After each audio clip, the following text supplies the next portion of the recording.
I never thought I'd be 32 years old, 7 months pregnant, and moving back into my childhood bedroom.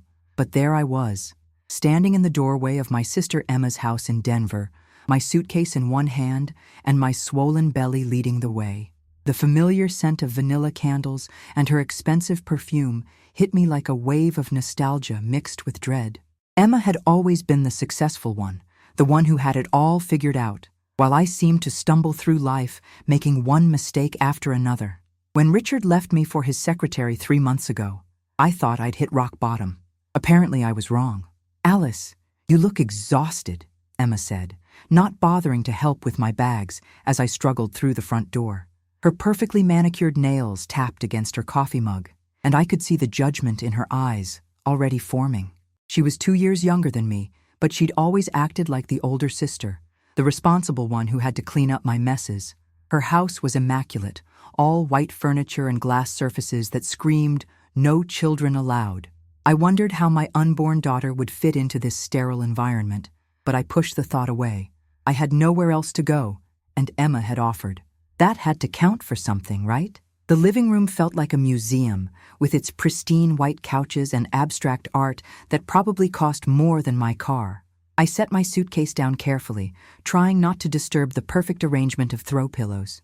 Emma watched my every move with those sharp green eyes that had always made me feel like I was being evaluated and found wanting. "I've cleared out the guest room for you," she said, her tone suggesting this was a tremendous sacrifice. "But we need to establish some ground rules. This isn't a permanent solution, Alice. You need to get your life together." Her words stung, but I swallowed my pride. I needed this. My baby needed this. As I followed her up the stairs, each step felt heavier than the last. The guest room was beautiful, but cold, decorated in shades of gray and white that matched Emma's personality perfectly. She'd removed all personal touches, leaving only the bare essentials: a bed, a dresser, and a single chair by the window. "I don't want any drama while you're here," she continued, crossing her arms over her chest. "No crying, no complaining about Richard, and definitely no pregnancy hormones as an excuse for bad behavior." I felt my cheeks burn with embarrassment and anger, but I nodded anyway. What choice did I have? I was homeless, pregnant, and completely dependent on my sister's charity. That first night, I lay in the unfamiliar bed, listening to the sounds of Emma's house settling around me. The baby kicked restlessly, as if sensing my anxiety, and I placed my hand on my belly, trying to calm us both. Through the thin walls, I could hear Emma on the phone with someone, probably her husband Mark, who was away on another business trip. Her voice was animated, almost gleeful, as she described my situation to whoever was listening. "She's finally learning what real life is like," I heard her say, followed by cruel laughter that made my stomach turn. I pulled the covers over my head and tried to block out her words, but they echoed in my mind long after she'd hung up. The next morning brought our first real confrontation. I'd made myself a cup of herbal tea and was sitting at the kitchen island, trying to keep down some crackers when Emma stormed in. "Did you use my expensive tea bags?" she demanded, her voice sharp enough to cut glass. I looked down at the innocent chamomile tea in my mug, confused by her anger. I thought it was okay. You said to make myself at home." Her laugh was bitter and cold. "Make yourself at home doesn't mean help yourself to everything I own, Alice. God, you're so entitled. Just because you're pregnant doesn't mean you get to take whatever you want." The accusation hit me like a slap, and I felt tears prick at my eyes despite my efforts to stay strong. "I'm sorry," I whispered, pushing the mug away from me, even though the warm tea was the only thing keeping my morning sickness at bay. "I didn't know it was special. I'll replace it." Emma rolled her eyes dramatically, as if my offer was somehow insulting.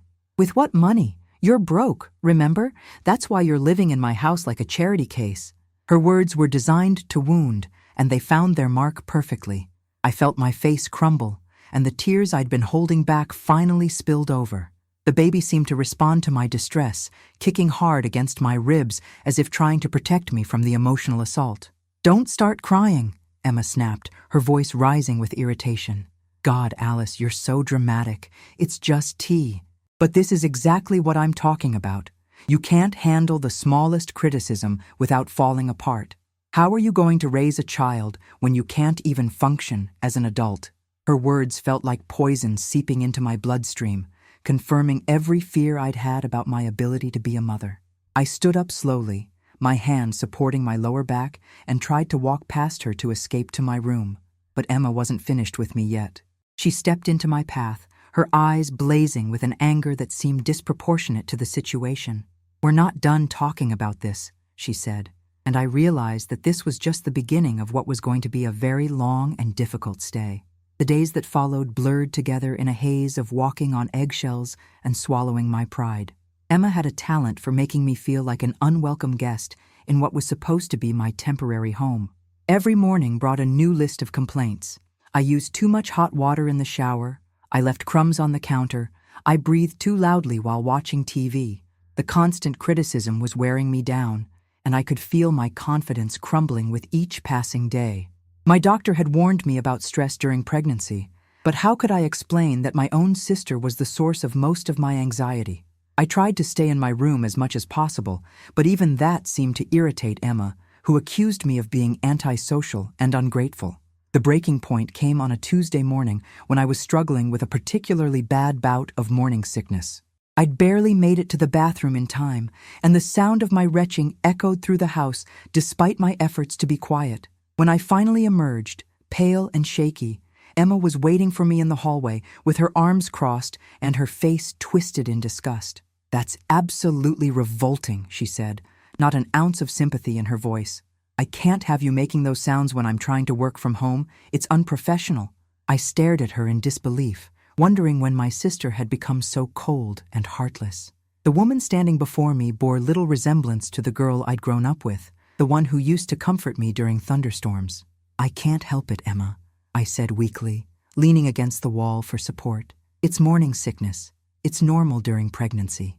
She rolled her eyes so hard I thought they might fall out of her head. "Everything's an excuse with you, isn't it? You're pregnant, not dying. Women have been having babies for thousands of years without making such a production out of it." Her words hit me like physical blows, and I felt the familiar sting of tears threatening to spill over. I was tired of crying, tired of feeling weak and pathetic, but I couldn't seem to stop the emotional roller coaster that had become my life. The hormones didn't help, but Emma's cruelty was the real problem. That afternoon, I decided to call my best friend Sarah for some much-needed emotional support. I thought I was being quiet, speaking in hushed tones from my bedroom, but apparently not quiet enough for Emma's liking. She burst through my door without knocking, her face red with anger. "Are you seriously complaining about me to your friends?" she demanded, her voice shrill and accusatory. I quickly ended the call, my heart racing from the sudden confrontation. "I wasn't complaining," I lied, though we both knew it wasn't true. "I was just talking to Sarah about the baby." Emma's laugh was sharp and bitter, cutting through the air like a knife. "Right, and I'm sure my name never came up in that conversation." The argument escalated quickly from there, with Emma listing every perceived slight and inconvenience I'd caused since moving in. According to her, I was ungrateful, messy, loud, and completely oblivious to how much I was disrupting her life. "You waltz in here with your problems and expect me to fix everything," she spat, pacing back and forth like a caged animal. "Well, I'm not your mother, Alice. I'm not responsible for cleaning up your mistakes." Each word was carefully chosen to inflict maximum damage, and I could feel my resolve cracking under the assault. I wanted to fight back, to defend myself, but I was so tired and emotionally drained that I could barely form coherent thoughts. "I never asked you to fix anything," I finally managed to say, my voice barely above a whisper. "I just needed a place to stay until I could figure things out." Emma stopped pacing and turned to face me, her eyes blazing with an intensity that made me take a step backward. "Figure things out?" she repeated mockingly. "You're 7 months pregnant with no job, no money, and no plan. What exactly are you going to figure out in the next 2 months?" Her words were like salt in an open wound, highlighting every failure and fear I'd been trying to ignore. I knew she was right about my situation, but hearing it laid out so brutally made me feel like I was drowning. The conversation took an even darker turn when Emma started attacking my character, questioning my ability to be a mother and suggesting that maybe Richard had been right to leave me. "Maybe he saw something you're too blind to see," she said with cruel satisfaction. "Maybe he realized you're not mother material." The words hit me like a physical blow, and I felt something inside me snap. All the anger and hurt I'd been suppressing came rushing to the surface, and before I could stop myself, I was yelling back at her. "How dare you say that to me?" I screamed, my voice cracking with emotion. "You don't know anything about my relationship with Richard or what kind of mother I'll be." Emma's response was swift and vicious. "I know you're a mess," she shot back, her voice rising to match mine. "I know you can't take care of yourself, let alone a baby. And I know that everyone in this family is tired of cleaning up after you." Her words were designed to destroy what little self-confidence I had left, and they were devastatingly effective. I felt my knees go weak, and I had to grab onto the dresser to keep from falling. The baby was kicking frantically now, responding to my elevated heart rate and stress hormones. I placed my hand on my belly, trying to calm both of us, but Emma wasn't finished with her assault. "You're pathetic," she continued, her voice dripping with contempt. "And you're overreacting as usual. Pregnancy is no excuse for being such a drama queen." The next few days passed in tense silence, with Emma and me avoiding each other as much as possible in the confines of her house. I spent most of my time in the guest room, emerging only for meals and bathroom breaks, trying to make myself as invisible as possible. But even my attempts at staying out of her way seemed to irritate Emma, who complained that I was being antisocial and making the house feel like a morgue. I couldn't win no matter what I did, and the constant stress was taking its toll on both me and the baby. My doctor had scheduled an appointment for Friday, and I was looking forward to hearing my daughter's heartbeat again, the one sound that could still bring me peace in this chaos. Thursday evening brought a new level of hostility when Emma discovered I'd been using her laptop to look for apartments online. I'd been careful to clear the browser history and log out of everything, but somehow she'd figured it out anyway. "Were you snooping through my computer?" she demanded, cornering me in the kitchen where I was trying to make a simple sandwich for dinner.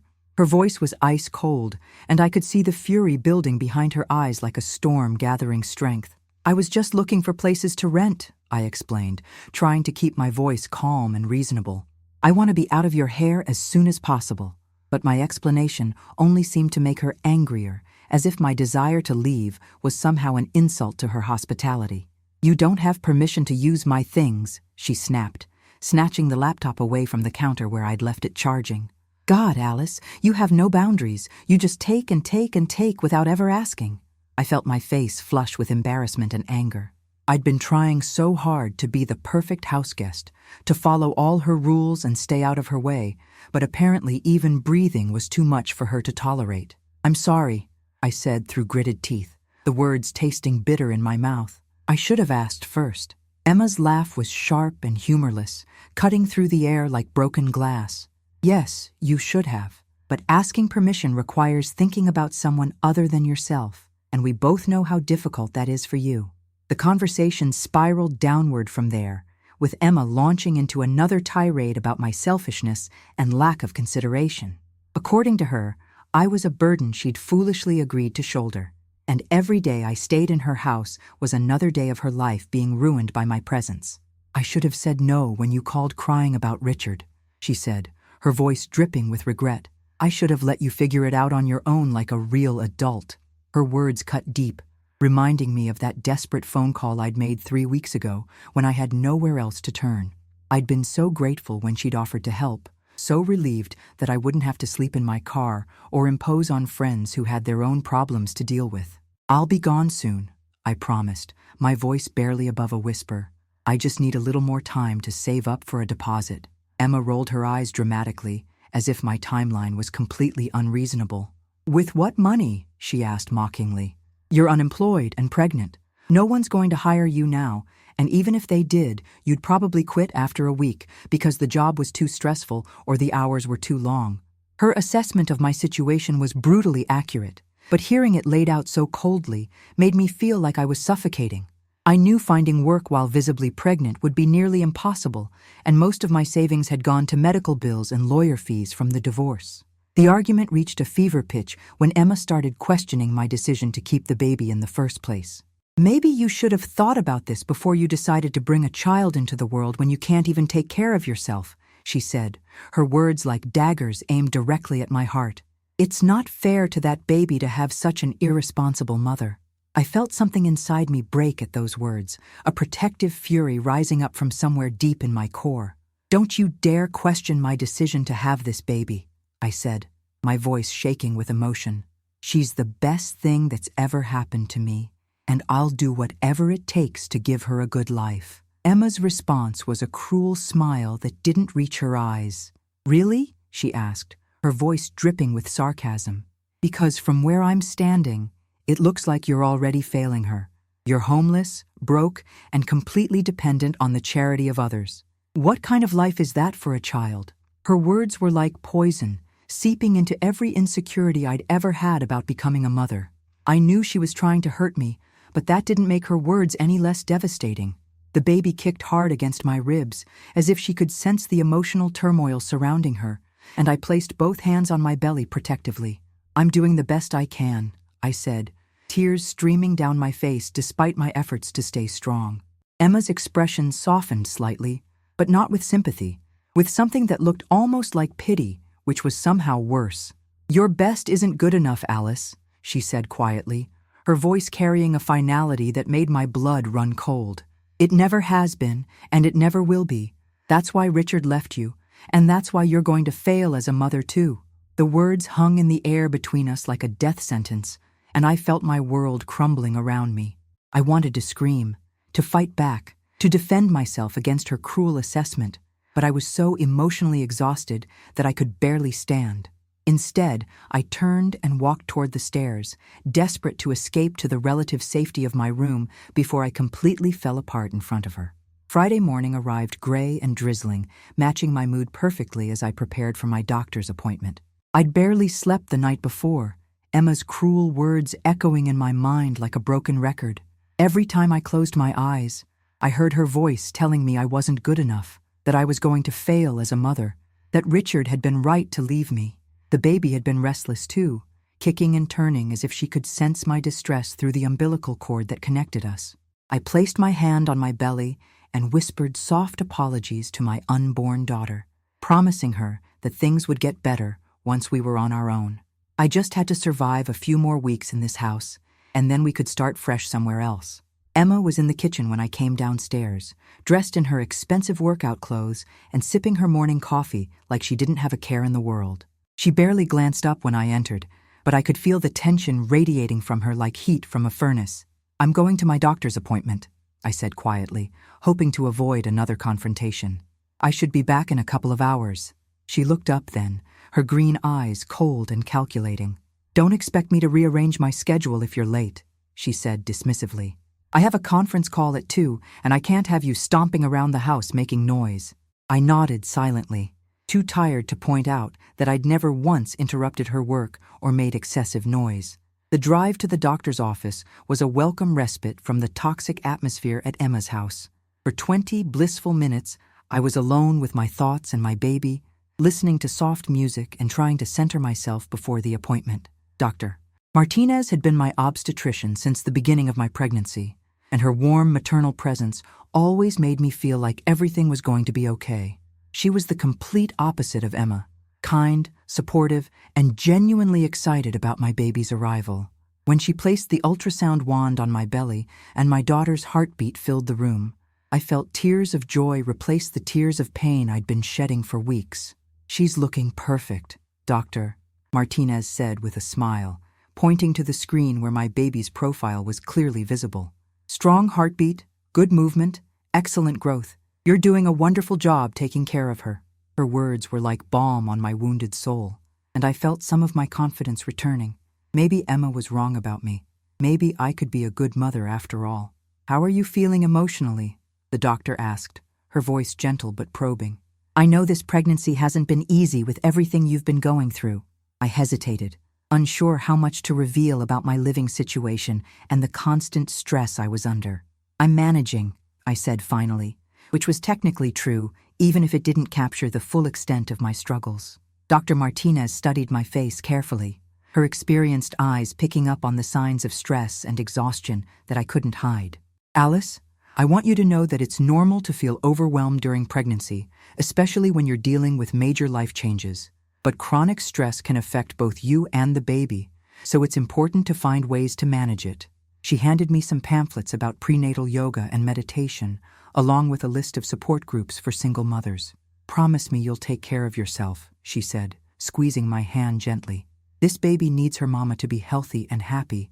The drive home felt too short, and I found myself taking the long way back to Emma's house, dreading the return to that hostile environment. When I finally pulled into the driveway, I sat in my car for several minutes, gathering the courage to go inside.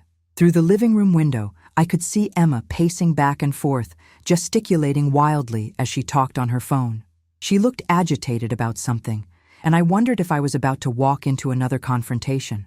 Taking a deep breath, I grabbed my purse and the ultrasound photos Dr. Martinez had given me, hoping that maybe sharing the good news about the baby might soften Emma's mood. I was wrong. The moment I walked through the front door, Emma ended her phone call and turned on me with a fury that took my breath away. "Where the hell have you been?" she demanded, her face flushed with anger. "You said you'd be back in 2 hours, and it's been almost 3. I glanced at my watch, confused by her rage over what amounted to a 40-minute delay. "I stopped for gas and grabbed some groceries," I explained, holding up the small bag of prenatal vitamins and healthy snacks I'd purchased. I didn't think it would be a problem. Emma's laugh was sharp and bitter, cutting through the air like a blade. "Of course you didn't think. You never think about anyone but yourself." The argument that followed was unlike anything we'd experienced before. Emma seemed to have been building up rage all morning, and my late return was just the excuse she needed to unleash it all on me. She accused me of being inconsiderate, selfish, and completely oblivious to how my presence was affecting her life.